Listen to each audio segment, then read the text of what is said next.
Hello and welcome to Drunkime. I know it's been a long time, so let me run down how all of this works for you. I get myself good and sloshed. Then, with a bloodstream full of alcohol and my head in the clouds, I sit in front of my television and watch a subbed episode of an anime. Then I get back in front of my camera and do my best to explain the plot of the episode to all of you. So without further ado, let's take a look at today's subject, Big Order. Big Order is a series that ran in the spring 2016 season of anime. The show is based off of a manga series written by Sakae Asano. I'm not familiar with the manga, so I'm not exactly sure why it got an anime, but it's either because people actually liked it, or there's just no original ideas left anymore, and given the quality of the show, I'm assuming it's the latter. The show centers around Eiji Hoshimiya and his unstoppable shonen protagonist powers, called Orders. The big in the title is in reference to the big waste of potential that this series is. I only got through 2 episodes when I watched it back in the spring, but for some reason, I thought that, hey, maybe it would make for some good Drunkime material. Let's find out. Hi, everybody. Hello, and all that nonsense. I watched the Drunkime show. I got drunk.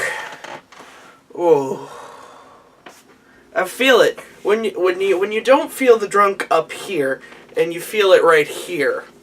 That's a no bueno deal. I'm Chris, and I watched a show, and the show is called Big Order, and it's the worst. It's no bueno. I don't like it. It's not very good. It's not very good. But the whole purpose of this, I don't even know, why did I decide this was good? I had a moment when I was sober and not about to vomit, when I said, hey, I should watch Big Order. That's what I should watch for this show. And I was like, yeah, that totally makes sense, because I watched it when it aired, and I was so good then. No, it wasn't. It was terrible then. I hated it then, and I hate it now, and I think I hate it more.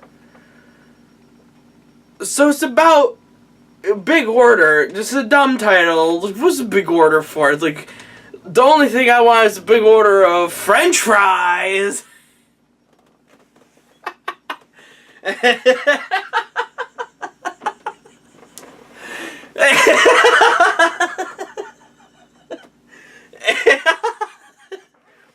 I'm sorry.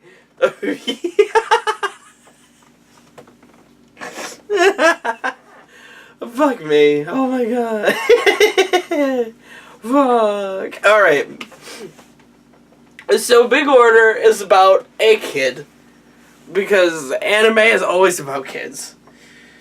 And this particular kid, he made a wish. He was granted the ability to have a wish come true from his fairy fucking godmother. And she says, what do you wish for? And he says, I wish for the destruction of the world. Like you do when you're 6 years old. I remember being 6 years old. Oh man, I hope you didn't hear that. I just let one rip. Whew. Oh, that's gonna be good. When I was 6 years old, I wished for the end of the universe, because I had that level of cynicism at that age. But yeah, this kid, Hoshimiya Eiji, he wants the world to end, because he's got it so rough as a privileged 6-year-old child. Living in a great world, probably got some people who care about him, maybe, I don't know, they're not shown in the episode. He's got a sister complex, which is just, oh man, I gotta tell you, I love it when those show up. He is, so the show begins with that happening. There is a lady, and she got pink hair, and her name is Daisy. Hi, I'm Daisy! Hi, I'm Daisy! Hi, I'm Daisy! What do you want the end of the world to be? Hi, I'm Daisy! Repeated ad nauseum. So, hi, I'm Daisy, goes up to Hoshimiya Eiji, and she says, how do you want to have a wish? And he says, I would love a wish that would be the end of the world, please.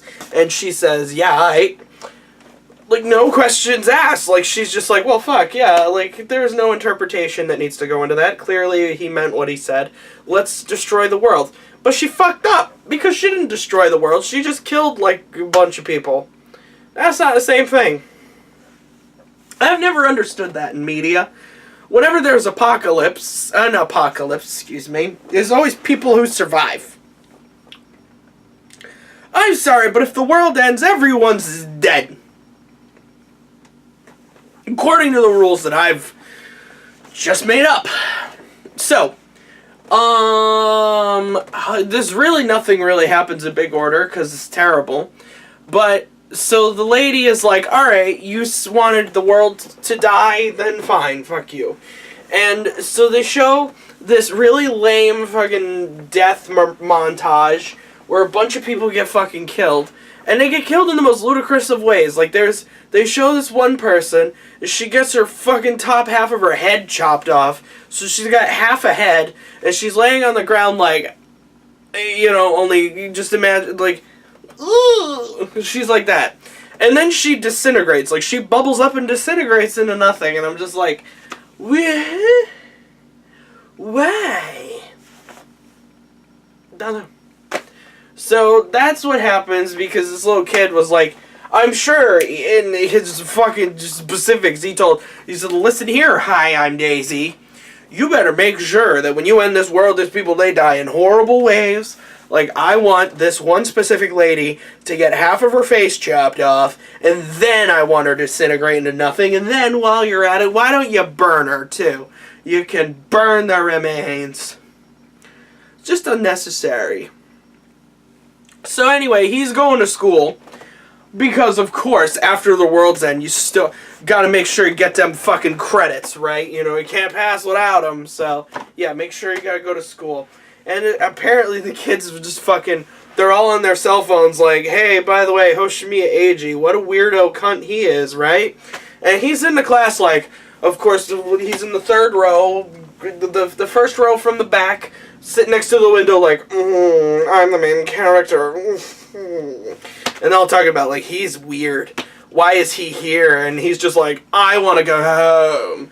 Because apparently going home in Japan is the easiest fucking thing in the world to do. All you have to do is go to the professor and be like, Orishima, I'm going home because I don't feel good. That was racist. I'm sorry. It's probably more like this. I'm going home because I am sick. And the professor is always like, yeah, alright, fine, whatever, fuck off, get the fuck out of my class, you useless, worthless fuck. And he's like, that wasn't necessary, but I will leave. And that's it, that's all there is to it. Then they just waltz out of the school. I remember when I was in school, if I wanted to go home because I was fucking puking my goddamn brains out or I was sick, I had to tell the teacher, I was like, may I go to the nurse? Yeah, sure. And then you go to the nurse is like, what's wrong with you?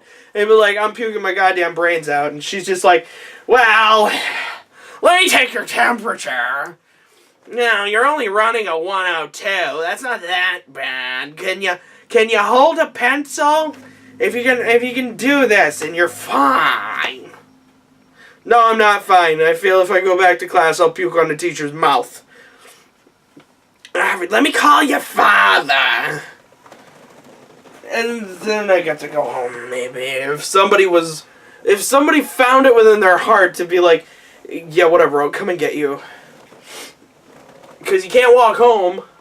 Like these fucking kids do. They're like, I'm feeling a little main character depressed today. I think I'm gonna go home.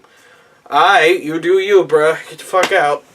So anyway, he leaves because he can.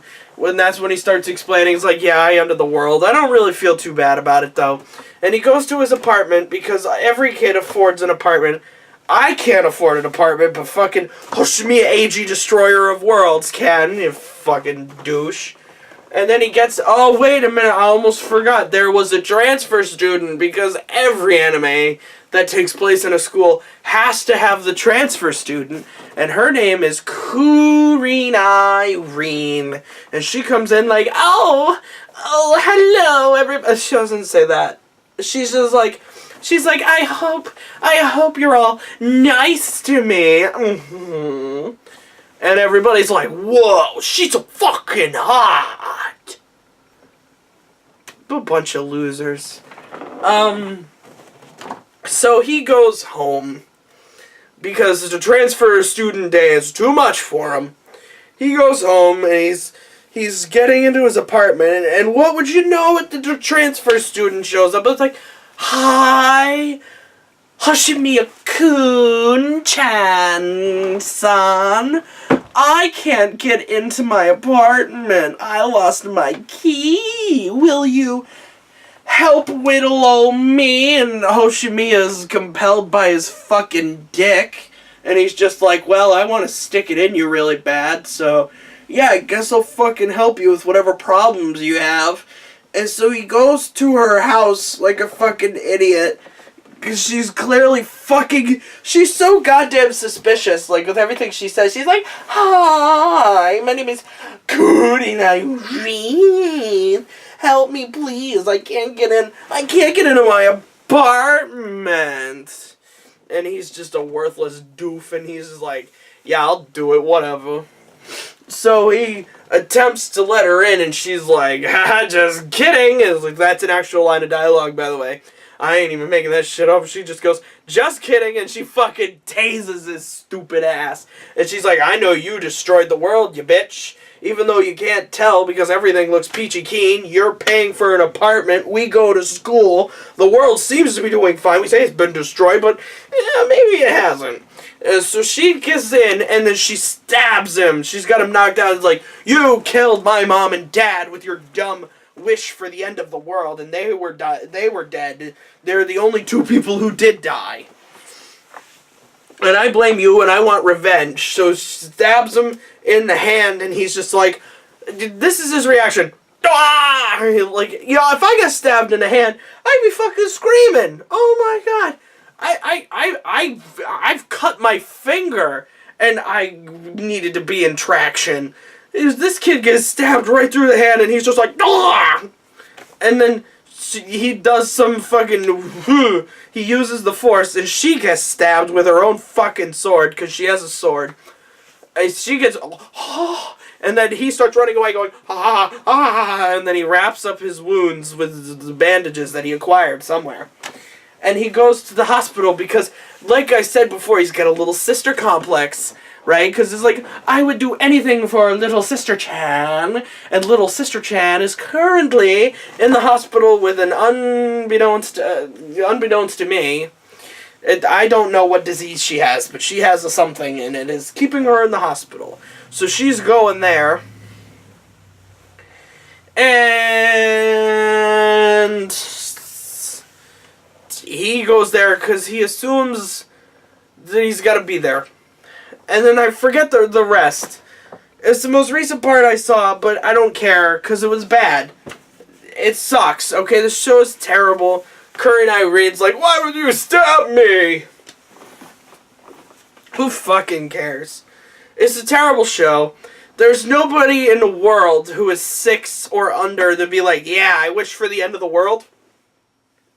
Please, destroy it all. I'm better off coming back as a lobster. I don't really... How much have I talked for? Don't mind me. Okay. Oh, is the big order, is the big bad. You'd be better off eating French fries. Don't watch the show because it's bad, and the rest of the episode doesn't matter, as that's where I'm going to sign off, because I'm looking right at the porcelain wonder, and I think I've got a date with it. So, my name... this is my... I'm going to go. Because this is enough. I have decided. So thank you for watching this episode of Drunkime. Hope you enjoyed it as much as I didn't enjoy Big Order. And if you're wondering why it took so long for this episode to come out, the answer's pretty simple. You get that drunk that frequently, it's a sign of a problem that I don't have. So I just want you to expect reasonable cooldowns from now on in between Drunkime episodes. They're still going to come out, but these hangovers are just, they are killer. So thanks again for watching, and I shall see you next time.